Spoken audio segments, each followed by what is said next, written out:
दोस्तों, अब साहिब की सरकार शिक्षा का बंटाधार करने पर लगी हुई है। 11 साल सत्ता पर राज करने का नतीजा यह निकला है कि कई स्कूलों को बंद करना पड़ रहा है।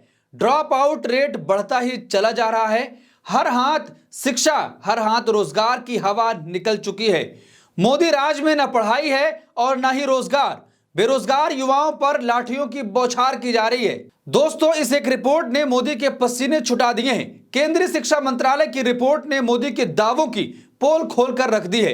रिपोर्ट में आगे और क्या कुछ खुलासा हुआ है, हर एक पर वीडियो में आगे विस्तार से चर्चा करेंगे। केंद्रीय शिक्षा मंत्रालय की ताजा रिपोर्ट के मुताबिक देश में बच्चों के स्कूल जाने की संख्या मिडिल और सेकेंडरी स्तर पर घट गई है।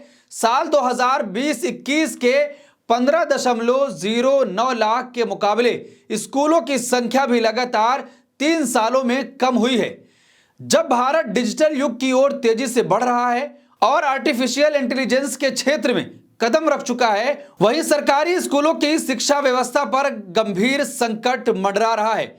बच्चों के नामांकन में गिरावट और स्कूलों में बुनियादी सुविधाओं की कमी जैसे मुद्दे सरकारी शिक्षा प्रणाली की दुर्दशा को उजागर कर रहे हैं। सरकारी स्कूलों में छात्रों के नामांकन में लगातार गिरावट दर्ज की जा रही है। 2023 और 24 में सरकारी स्कूलों में 37 लाख की कमी आई है। जहां देश की आबादी और गरीबी दोनों बढ़ रही है, लोग अपने बच्चों को सरकारी स्कूलों में भेजने से कतराने लगे हैं। तो ये खबर आपके स्क्रीन पर है। डिजिटल इंडिया के सरकारी स्कूलों की हालत बेहद खराब। 43% स्कूलों में नहीं कंप्यूटर।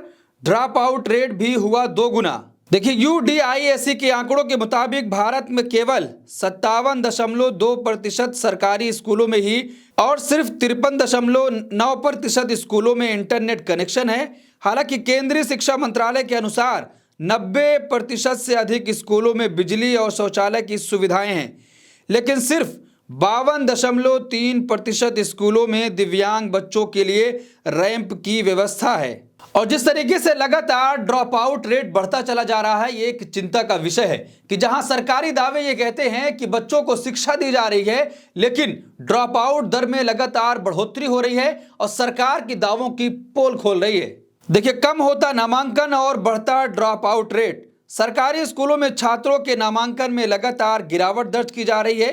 ड्रॉप आउट दर में भी हो रही है चिंताजनक बढ़ोतरी। मिडिल स्कूल कक्षा 6 से 8 में ड्रॉप आउट रेट 5.2% से बढ़कर 10.9% हो गया है। पहले हर 100 छात्रों में से केवल 5 बच्चे कक्षा 9 में दाखिला नहीं लेते थे। अब यह संख्या 11 हो गई है।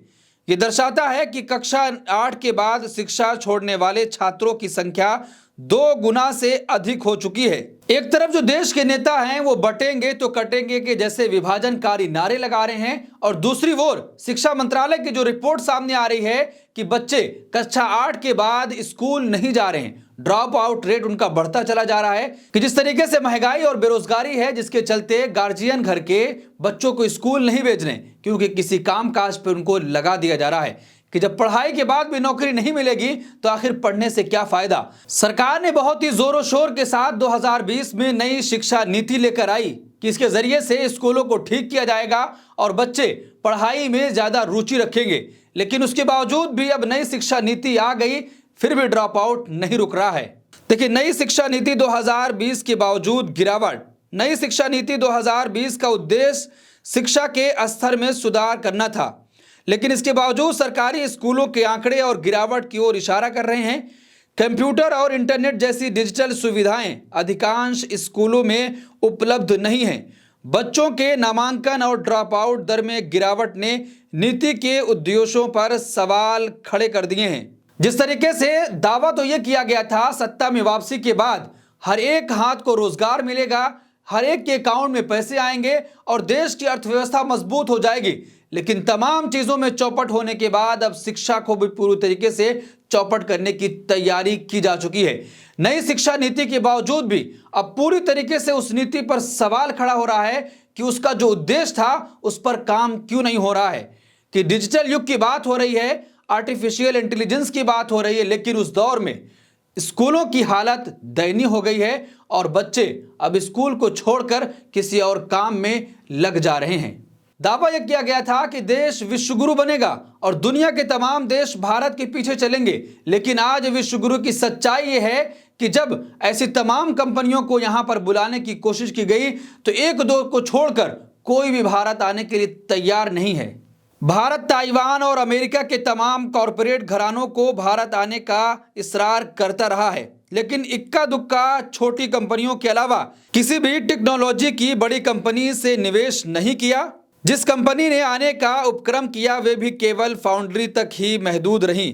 तो आप अंदाजा लगाइए कि यहां पर जबरदस्ती कहा जा रहा है कि आप आइए, लेकिन कंपनियां आने के लिए तैयार नहीं हो रही हैं। तो इस पूरे मामले पर आप क्या सोचते हैं? आपकी क्या राय है कि जिस तरीके से लगातार ड्रॉप आउट रेट में बढ़ोतरी हो रही है और स्कूलों की जो हालत है वो दयनीय बनी हुई है, तमाम चीजों में सरकार फेल होने के बाद अब शिक्षा का भी बंटाधार किया जा रहा है। लोगों ने उसी वक्त भी कहा था कि नई शिक्षा नीति की वजह से कुछ भी बदलाव नहीं होगा, सरकार सिर्फ अपने एजेंडे को लागू करना चाहती है। तो आपकी क्या राय? कमेंट बॉक्स अपनी राय जरूर दें और ऐसे तमाम खबरों के लिए देखते रहिए देश नीति। धन्यवाद।